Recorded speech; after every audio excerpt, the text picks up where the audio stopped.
That's why Jews say Jesus is the false Messiah, because the Romans invented Jesus.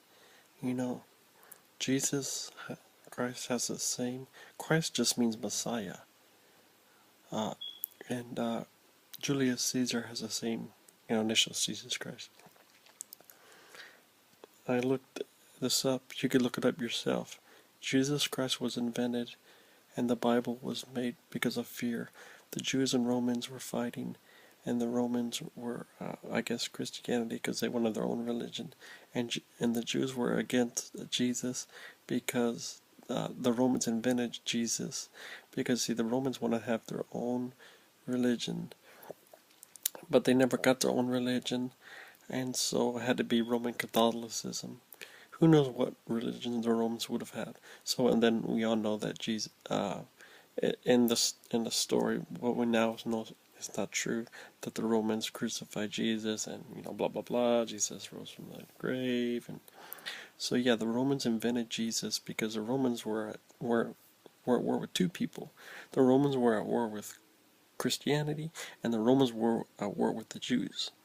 So technically, the Romans are the are the bad at they're I, I, everybody wants like their own religion, like the story, like Satan wants to be on the top like God, and then God gets seen out, and boom boom boom, and the whole story.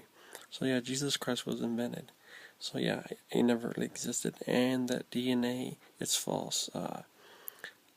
That they never found DNA. It wasn't even Jesus. It was somebody else. Jesus Joseph. It wasn't Jesus.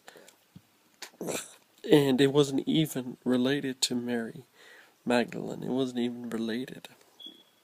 Um, the only, the most historical tombs they had, even before Christ existed, was Tutankhamun in Egypt, and they still have his grave. I mean, you go to the museum, you can actually see it. All the other characters, are just characters in the fairy tale Bible story. There's not real. The only real was Tutankhamun, and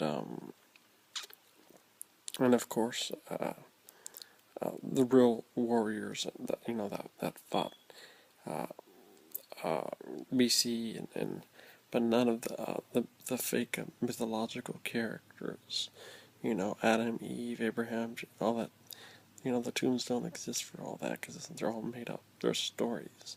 Nobody lived in the whale. It's totally impossible. So there you go, folks. There's no Jesus. It was all made up by the Romans.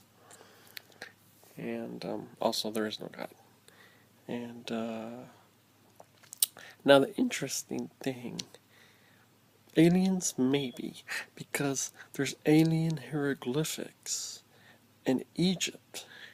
And we're talking, this is before Christ, this is a really long time ago. I mean, and they got the hieroglyphics of a spaceship, and of pictures of like the aliens. Does that mean somebody just had an imagination of what we had that long ago, of what UFOs and aliens look like? Or does that possibly mean maybe aliens visited the Earth at one point in time? I know this seems pretty crazy and far-fetched to think, but then again, there's so many galaxies and so many planets, and we haven't been to all of them. So, and maybe that's what, and then if we can find out there's aliens, then probably we can solve the mystery of why the universe expanded, and the Big Bang occurred, and then and the fluctuation, and the regression, or the other explanation could be, like the Krauss book says, something can come out of nothing, and non-living material can come from living. And I think as we get more advanced in technology, it's going to be very interesting, and I'm sure we're going to find even more God caps, and it's going to be even smaller. We already got the atheism movement, because a lot of people are starting to be atheists because, they're finding out, that God is a myth, all the gods are myths, the God cap is getting smaller, and years from now it's going to even get smaller. So there you go, folks.